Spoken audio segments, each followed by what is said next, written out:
Helen of Four Gates by Ethel Carnie. Chapter 2. An Offer of Marriage.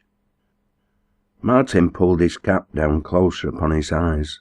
The movement, natural as it seemed, made the tramp suspect that he wished to hide anything they revealed of his feelings. The eyes of the cloaked woman went immediately to those eyes. She raised her lantern higher to flood the shadow woven over the upper portion of the face with light. As she moved, Martin moved. The deep-nebbed cap served its purpose well. Some of the lantern rays caught her own countenance. It was a face too thin, too sullen, too strongly charactered for beauty. Perhaps it was the blackness of the nun-like garments made her face seem so alabaster pale, or the cloud of blown, dusky hair that had escaped the hood. The only colour in the face was the line of red made by foolish lips, and the greenish glow of a pair of eyes set widely apart, under brows so straightly black that they lent to the whole an austerity bordering on the disagreeable. The expression of those eyes was of an unflinching courage, mingled with something stoical. She might have been fighting things all her life from their loot. The nose was ordinary, but the chin might have belonged to a statesman. A string of coral beads gleamed on her throat where the cloak opened, giving a hint of something essentially primitive and elemental. "Going as far as the yew tree, Martin," was her greeting. The voice was slow, clear, incisive. She spoke as one whose passionate utterance of swift speech has been long checked by some habit developed by necessity. After that voice, the labourer's speech sounded faltering and mumbling. "I'm tired," he said. "The stars will be shining through the black boughs, Martin," said the young woman. She smiled. The sullen lines faded from her face. It was a sudden revelation of beauty. "I'm tired," reiterated Martin. The smile died away. The old stoicism, the old fight, came back to the woman's eyes. The lips tightened. "We shall be a long time dead, Martin," she said. "There's some in the old churchyard will be glad to shake the mould off themselves and be amongst the wind and stars tonight." Martin hitched his cap lower down. "I've got to take this chap up to the farm to ask the old man if he'll let him sleep in the haymow. He's nowhere to sleep, and he wants to know now. If he can't sleep there, he'll want to be journeying on." Helen looked at the tramp. There was a slight resentment in her voice as she said, "The farm's right on. You can't miss it. You'll see the light twinkle through the trees. I've never heard this boggart's about, but, of course, you might get lost." She was hinting that the tramp might be afraid to go alone. "I'm feared of neither man, God nor devil," was his answer. Even as he gave it, he was made aware by the gleam in her eyes that he had fallen into a trap. She had used him to overcome Martin's refusal. The latter stood dumb for a moment. "I'll go on with thee," he said to the tramp, and the latter had perforce to follow up with the conventional refusal to be accompanied. "All right, I'll be on soon," said Martin. "Go right on. They'll find it all right. The first farm." He passed down the slope with Helen. The tramp stood gazing after the two figures, a track of light behind them. He saw in Martin's attitude that of a rebellious but conquered slave.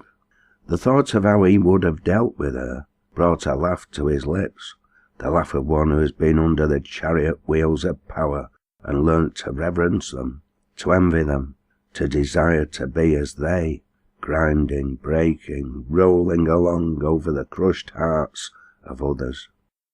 Walking on, dead tired, the darkness got into his head, giving him a drunken feeling. Soon he confessed himself lost. But a twinkle of light amongst trees lured him on. He headed for it, to find himself on a path through a copse. As he paused, bewildered, he caught again the gleam of the light he had fancied was the farm window. There were voices too. He listened intently, then held his breath. They were the voices of the couple he had left not long ago. It was Martin's mumble and Helen's clear tones. The light that he had seen came from the lantern hung up in the boughs of a tree. They were speaking in the dialect, as half-cultured people do under stress of excitement. He drew back and paused, not daring to move away, lest they should hear him. "Somebody's coming," said Martin. There was tired thankfulness in his voice. "'Twere the wind, that's all, Martin," said the woman. "There's church clock," answered Martin. "We've been here a quarter. There's the provant to make ready against morning." "Promise me then, Martin," she asked earnestly, "thou'll never go away like I dreamt last night. 'Twere horrible, Martin.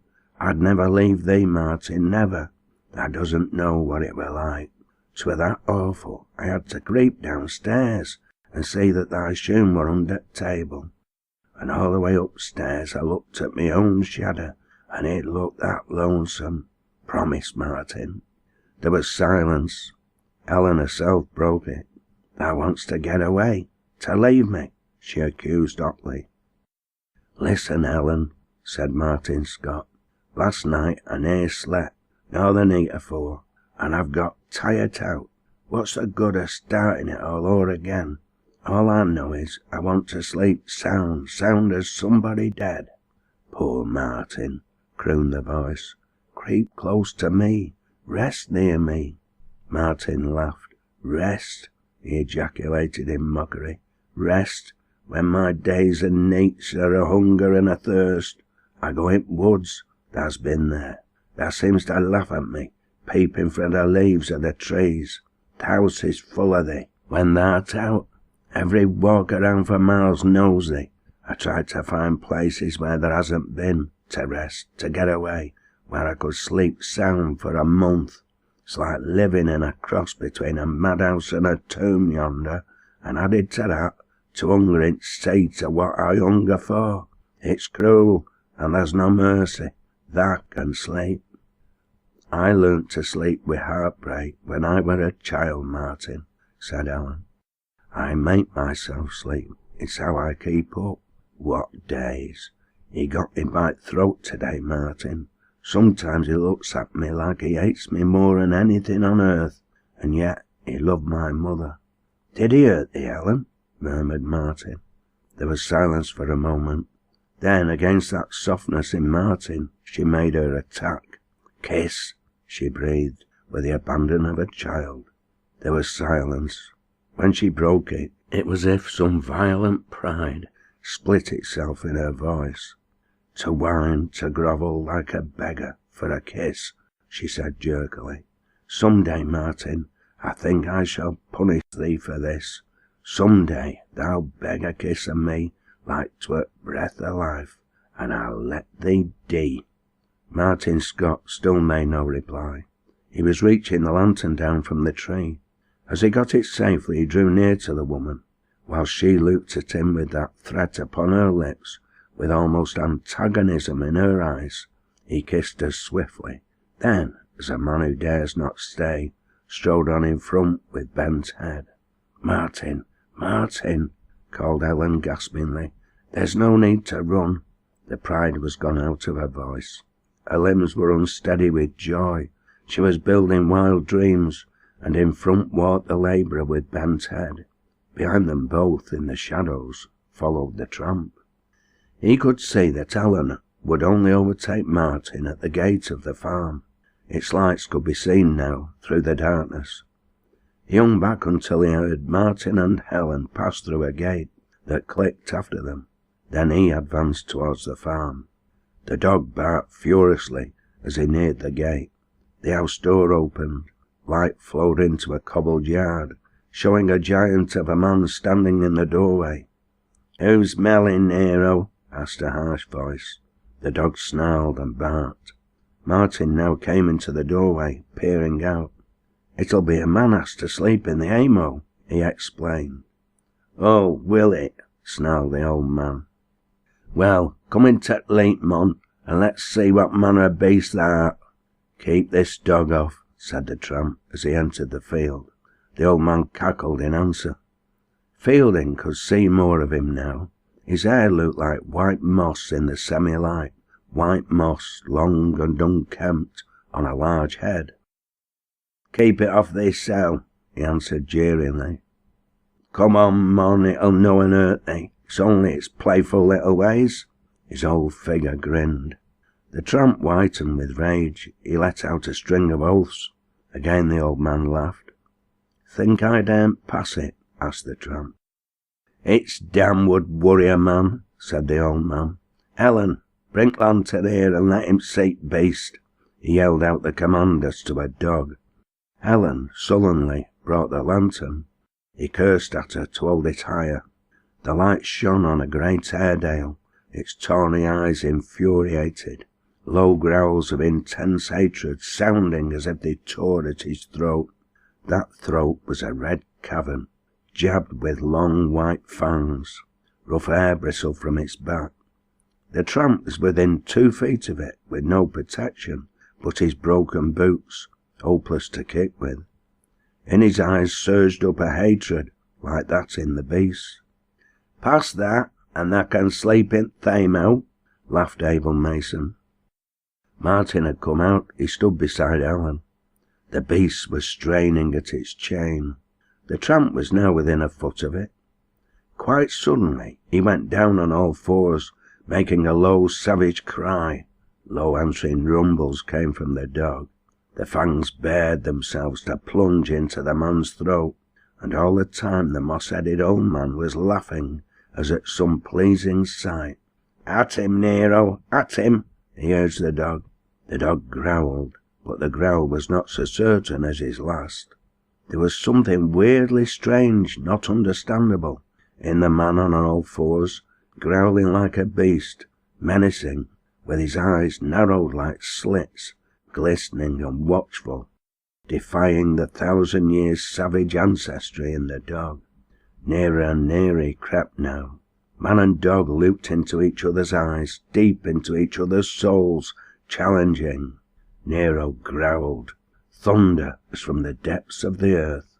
His chain rattled as he hurled himself back to spring. But in the undercurrents of that growl was a whimper of fear, as against the strange thing not understood, and the something in the eyes of the man. Fiercely burning, steady, fearless, those eyes looked into the wild soul of the dog, and then, with one swift leap, he cleared the length of the chain. The dog gave a howl of impotent fury. The man had passed. He was on his feet. Abel Mason approached the tramp and looked into his face. "Come in, lad," he said, with a rude geniality. Then, with a swift change as he turned to his daughter, "Helen, supper sharp, and shake him up summat to lie on in t' spare room." Helen Mason regarded her father with sullen rebellion. "Can't he sleep in Thamo?" she queried. The old man laughed with a cruelty in his tone, such as the tramp had not yet heard in all his experience. "He'll sleep in sacred chamber," said her father. "Not another word, or thou rue it.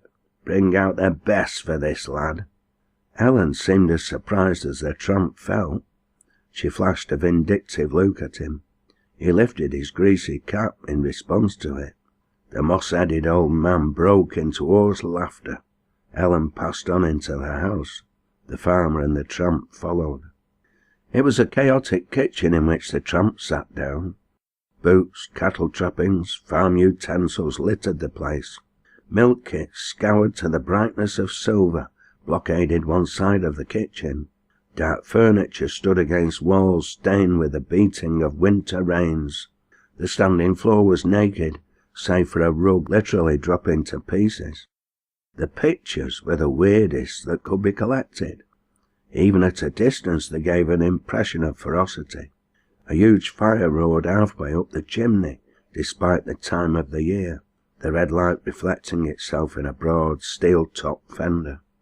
In an old cap under it, newly hatched chickens were drying. In every corner hung men's garments. Martin Scott had seated himself in one of these ingle nooks in an armchair, and was apparently reading. "Martin, lad," said the old man, "just shift into that other chair, and let this mon sit there." Helen looked up swiftly from where she stood over the sink scraping potatoes. Martin moved without a word, taking the boot with him. He had the mask-like expression he had worn in the inn, only, at times, one hand restlessly tapped on the arm of the chair he had taken. Abel Mason seated himself in an armchair on the opposite side of the hearth to the tramp. In the light of a couple of swing lamps his face was clearly revealed. It was a curious face. Eyes of childlike blue shone under the brows of bushy white. The mouth had a cunning weakness. Every line of the face told of cynicism, of hatred. There was stealthy observation in his looks. He missed nothing of what passed around him. It was hard to think that hospitality was a characteristic of that disagreeable nature. Yet the fact remained that he had commanded Helen to lay out the best in the house. She had sometimes to pass around the back of Martin's chair in order to open the cupboard door. Fielding Day felt that the old man did not miss the fact that she lingered near that chair with the undemonstrative man, as if it held some joy that made her crushed life endurable. The best that Helen laid out was very good. Steaming potatoes, slices of beef in which the blood lingered redly, crusty bread, and a slab of cheddar cheese with apple pie to finish off. She set their chairs, her own next to Martin's. They sat down.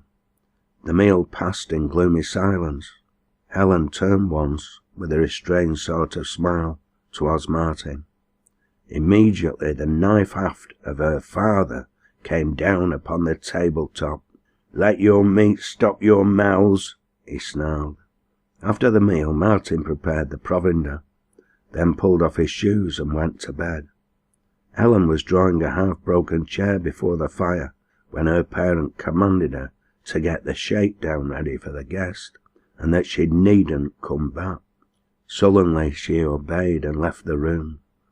Fielding Day picked up and glanced at the title page of the book Martin had been reading. It was The Decline and Fall of the Roman Empire. In the other room they could hear Helen bustling about. They sat in silence. Abel Mason occasionally looked from the fire towards his guest. It seemed to Fielding Day, whenever he met those blue eyes, that they were engaged in looking him through. It was not until Helen's steps sounded along a stone corridor leading upstairs that Abel Mason addressed him. "Shut that door," he said, jerking a huge thumb in the direction Helen had gone.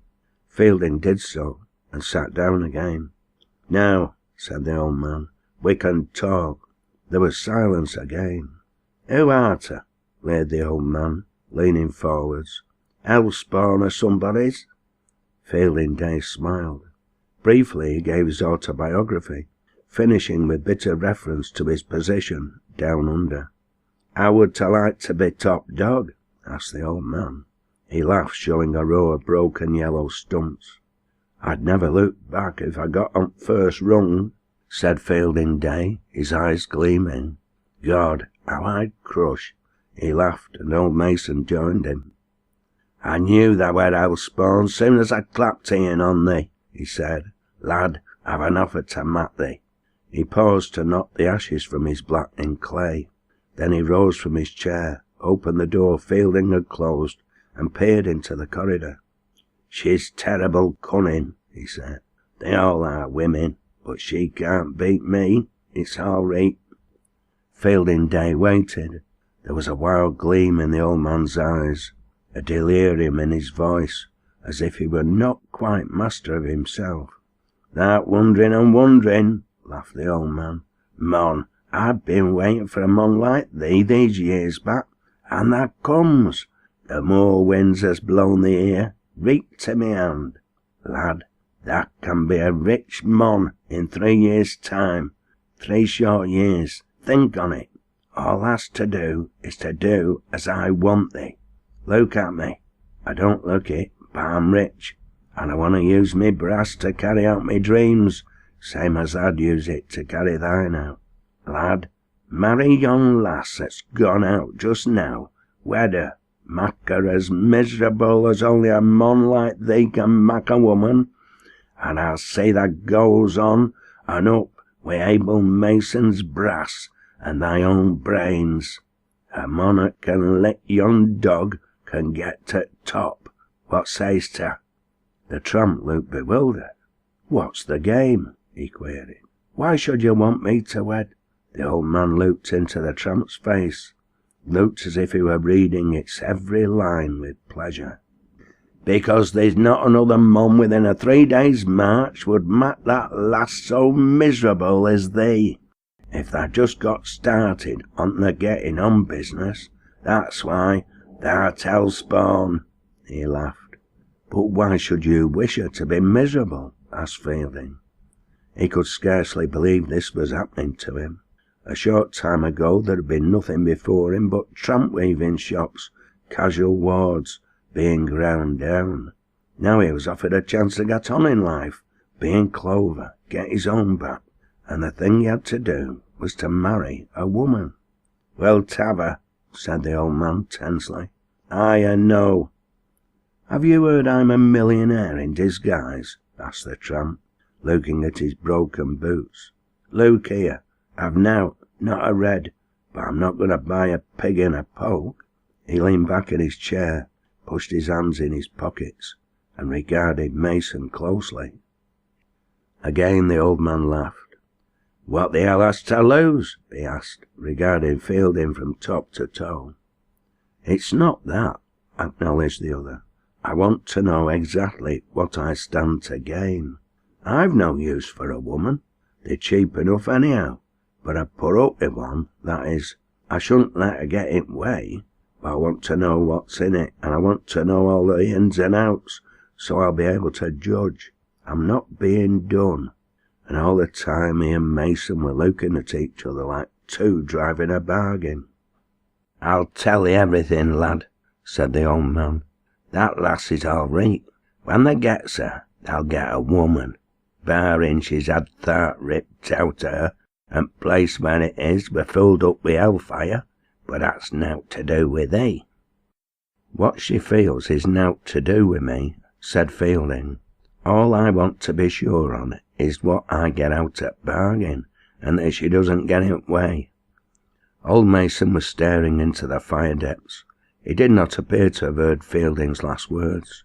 His brow was knit, his bushy eyebrows bristling. His hair had fallen about him in a way that gave him a look of savage ferocity. "Listen," he said, starting up, and speaking with a suddenness that startled his hearer. "I'd spend every farthing, give up every acre of my lands, just to know that she were as miserable as she would be with thee. Thou wants to know why I make this offer? It's answered in 4 letters, 4 little letters that has toppled lives and homes and kingdoms down. H-A-T-E. That's why." "It's not common for a man to hate his own flesh and blood," said Fielding, as if speaking to himself. He was staring into eyes so malignant that they blazed like blue lightning. A terrible gust of silent laughter shook the giant form, distorted the massive face of the man opposite. There was something almost unearthly in this soundless mirth. It died away. He leaned forward, gripping the arms of his chair so tensely that it groaned. "My flesh and blood? Mine?" he said at length, mockingly. "Isn't she?" asked Fielding. "No," growled the other. "She's none mine. She's his. Inson's." There was an essence of venom in the last syllable. The wind groaned hollowly outside, shaking the crazy window sashes. The dark gloom of the house seemed to grow more sombre. The old man, leaning forwards with livid face, blazing eyes, and the look of one burnt up with one idea, might indeed have been the incarnation of hatred. Hatred that rides across the world with fiery sword, smiting the hearts and blasting the lives of men. "Who were he?" asked Fielding, after a moment's silence. "My mate," replied the old man, growing more like the personification of hate, the purger, as well as the destroyer of kingdoms.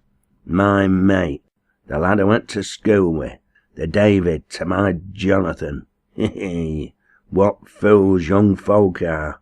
I showed him her photo, and he looked at it curious like, and then says she isn't as nice as some to look at, and asks where she lives, and I tells him village, 30 miles away, and her name, and off he goes to see her, my mate, and he tells her what none but he knew then, though it soon spread after.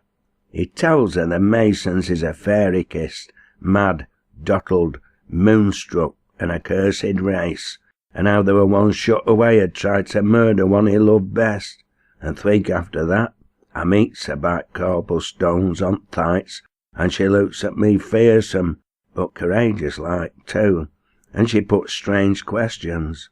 I'd planned it for holiday, and she blurts out sudden, just as we sat down to eat, and I tried to get a kiss, Abel, I dursn't, it's all finished, Abel, think it chilled her.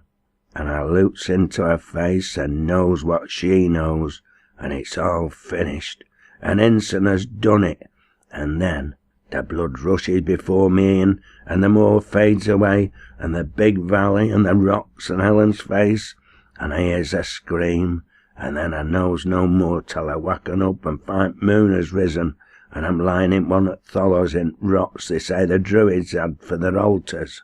And down in the valley there's a lamb crying after its mother, and the sound sort of shivers through me, like it's trying to tell me summat, and I creeps down from black rocks and sits on slope to rest, and then I sees something on me hand, and it's blood where I've struck me head, and there's froth on me chin, and I knows it's come and ta'en everything, and I see the cobblestones sticking up into the sky, black figures like wild beasts, and below the valley and about the rocks it might be druid spirits whispering, muttering, and everywhere loneliness, dead loneliness, and Helen fled from me. And I goes up slope again, right up to the highest at cobblestones, that one that's shapen like a black swine, though it's only wind and rain has carved it, and I says, if I have to wait 30, 40, 50 years, I'll be even with Inson, and his childer, and his childer's childer. And then I goes down into the valley, and I meets a couple of young lovers, and lad says, it's a beautiful night. Hee, a beautiful night, and it's just 3 hours sin, 30 years back by that clock, that I came down from cobblestones to look down on the cursed world, and 3 hours sin as that clock struck, and I thought of it, there blew in through that door oil. His voice died away. His tones had made the rude words an epic of hatred, chanted on a black altar, spattered with a madman's blood. And then, prompted feeling, the old man started out of a dark, brooding fit. "Eh? Wert speaking?" he asked. "How did you come by Helen?" asked the tramp. "Inson and her got wed. Then he were killed by a fall of coal, and she took it to heart, and she seemed to have forgotten that I might go mad, or else she were hard up what to do with child, and she sent for me, and asked me, with a dying breath, will I tak her little lamb, and I promises, and brings child back with me here, where nobody knows her, or me, or aught, to Four Gates, off map, and I says my wife is dead, and has left me with his child, and then I takes its child to call me father, and she shows some soft little ways, but I checks 'em, and speaks harsh to her, and she shows hardness strange in her child, and when I swears at her, she swears back at me, and when I threaten her, she defies me, with her mother's ears staring full at me, and her hair the colour of his, streaming round her face, and they calls her a wildcat down in village, and she leads such a life as no child ever lived before, I think, for loneliness and hardness, and she's as proud and cowed as a wintry day. And then, just as she's reaching point of not caring for death, if I killed her, Martin comes to be a farmer's boy, and she turns to him like a plant at leap. They read together and play together and work in fields together, and they keeps growing, and one night they asked me can they go to th' fair, and Helen has her hair up and a longer frock, and won't tell Martin what she's altered herself for, and they go, and they come back changed out of girlhood and boyhood, and stand there, hand in hand, asking me to say it's all right. Aye, they looked at me for my blessing, mine, and he laughed again, as if the vision of those trembling lovers standing before him in the firelight brought gladness to his soul. Fielding puffed at his pipe. Even his callousness faltered a little before that vision, and the old man's relentless cruelty. "And what did you say?" he asked.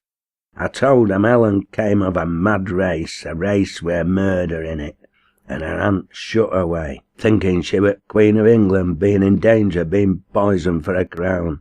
And Martin he turns fierce like and says, 'It's a lie,' and I says, 'Go and see her, Aunt Millie Mason,' and he looks at me like somebody drowning, and the water closing round his head, and his hand drops for Helen's, and her eyes grow wild, and she sort of screams at him, 'Martin, don't leave me, I'm not flayed, Martin, don't leave me, I'm not flayed.' And I know she's got a spirit that doesn't tremble before madness, only at being left lonely, like I were left by cobblestones. And Martin turns to her, and old boyhood has gone out of his ear, and late, and he shivers and says, 'I once saw a mad woman when I were a little lad,' and he covers his face with his hand and staggers upstairs. And next morning, when he comes down, he looks 10 years older, and talks of going away, and then Helen fastens herself to him, and he promises to stay, but not to be married or lovers, and she promises, and they struggle, and every day the struggle's getting harder, and yet more sweet in their absence to either, held together, that sort of thing. And every time when Martin's forgetting, I sends him to see her Aunt Millie. Hee!